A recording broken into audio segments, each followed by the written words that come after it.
Hi everybody, my name is Amy Blue, and I'm just recently starting to try and put different things on YouTube that I like, and hopefully you'll like them too. And today I'm going to show you a recipe that I found called protein balls. And I know there's a ton of different protein balls out there that are really good, but this is one that I found recently that I've taste tested on husband, on friends, on family. My granddaughter absolutely loved it, loved them, and I thought it is such a quick, easy do-up to make them that I wanted to share that with you. So the first thing that we're going to do, we're going to need old-fashioned oats, and I used Bob's Red Mill, and you can find these on their website, janiesmill, I believe.com. You can find it on Amazon. It's got a decent price. They come in good sized bags, and it lasts quite a while. So what you're going to do first is you're going to need a cup of the oatmeal. Find my funky little chickens here. So we'll measure that out into a cup, and that's pretty good. A lot of stuff I eyeball. I only exact measure when I know I have to. So, okay, we start out with a cup of oatmeal. And this is the quick cook oatmeal. And you can use steel cut oats, but they recommend that you use the quick oats on those too, because the consistency of them is different than what regular rolled oats is. And so it makes for a crunchier, a little bit more of a crunch in the protein ball. So, okay, we've got our cup of oatmeal, and then next we're going to add a half a cup of peanut butter. You can use any kind of peanut butter that you like, whatever your favorite is, but I found this new one by Smuckers. It's the organic peanut butter that contains only peanuts. Let's see to make sure. Peanuts, organic peanuts, and 1% or less of salt. So you wind up with the oil from the peanuts, and basically you just have to stir it up really good. There's oil that comes with the natural stuff that you have to stir up. Sometimes I even pour some of it off because it just seems kind of gooey, but it does have great flavor to it. And so here comes one of those eyeball things I just mentioned. I'm going to eyeball. It calls for a half a cup. So I'm going to eyeball that and hope that that is half a cup. And you can't go wrong. Even if it's a little more, it still makes it taste good. So we've got the peanut butter in there. And again, too, this recipe is great to double, because I found out that I had to do that with these because we were snarfing them up like crazy. They just taste so good. And it's got all natural ingredients in it, no chemicals or anything like that. So that's even better for you. The next item that we need is a quarter cup of shredded coconut. You can put this in or leave it out. It's entirely up to you. And today I'm going to be using the Walmart brand, the unsweetened coconut. And we need 1/4 of a cup of that. So again, hands are clean. Just grab in, take some out, and throw it in the bowl. Okay, and then after that, it says, oh, let's see, half a cup of dark chocolate chips. You don't have to use chocolate. I like chocolate a lot, as I'm sure probably a lot of you do too. And so I have these little individual bars that you get from Aldi, excuse me, and from Aldi's, the Moser Roth brand. This is a 70% cocoa dark chocolate. So you get that little bit of sweet, but nothing overpowering. So I just take one of those. Again, you can put in as little or as much as you want. And you're going to go ahead, I'm going to break these up into little chunks as much as I can. And if you have a few big chunks, that's just a nice surprise too. So let's get that in there.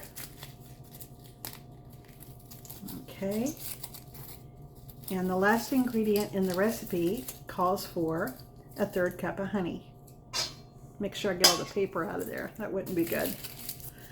So A third cup of honey is going to go in. And again, eyeball. I mean, you can be exact, but that's not much fun. So I always try and just eyeball the best I can. And then once you get that done, I decided this time around, I'm going to try a little bit of ground cinnamon. And so we're going to put that in too, just as much or little as you like, and we'll see how those turn out. So then you take, this is what you have, this is what it looks like. And you're going to take this mishmash and mix it all up really good. And the next thing to do, once you get it all entirely mixed in, like I said, this is for one batch, and I normally do two, but you do whatever you like. I'm going to mix these up really good, and it takes a minute, but that's okay. You just want to get them mixed up to where you can handle it, because you're going to roll them into balls and then put them on a cookie sheet with parchment paper, and then they have to go into the refrigerator for about an hour, and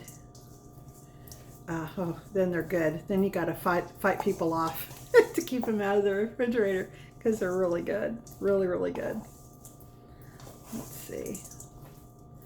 I used to like to bake a lot. We were in 4-H when I was a kid, and I used to really like to bake. I remember the first meal that I ever made for my family, and my dad, I don't know, I just, you know, you want to impress your dad, I guess, and I made meatloaf, cherry cobbler, green beans, and baked potatoes. And I got his seal of approval on there, so I was pretty proud. But I've always liked to bake. One of my daughters likes to bake more than the other, and that's okay.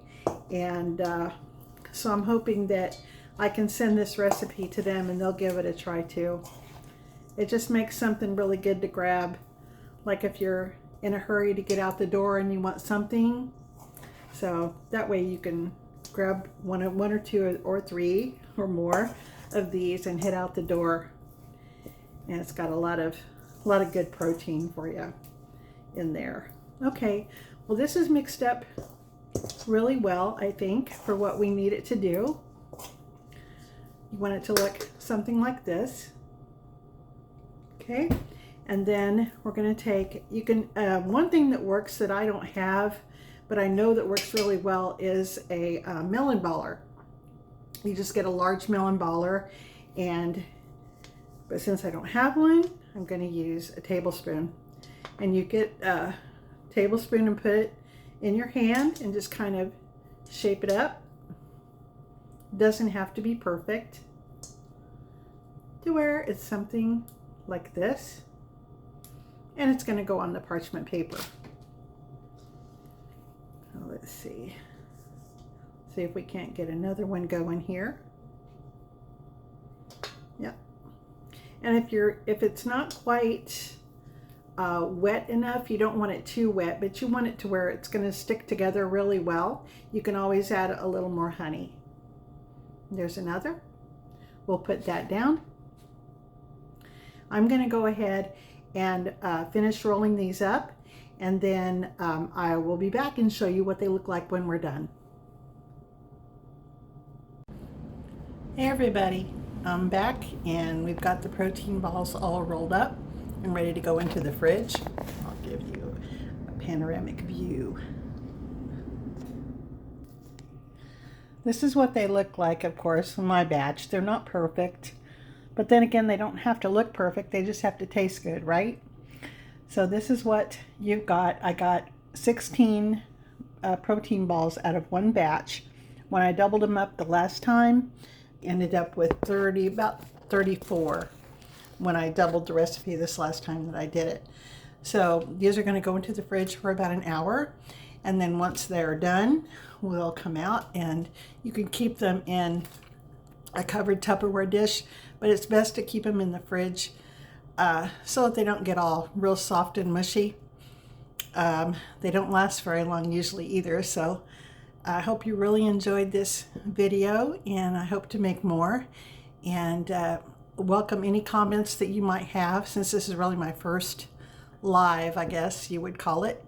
And just looking forward to being able to hang out with you more. And I will talk to you soon. Thanks. Have a good night.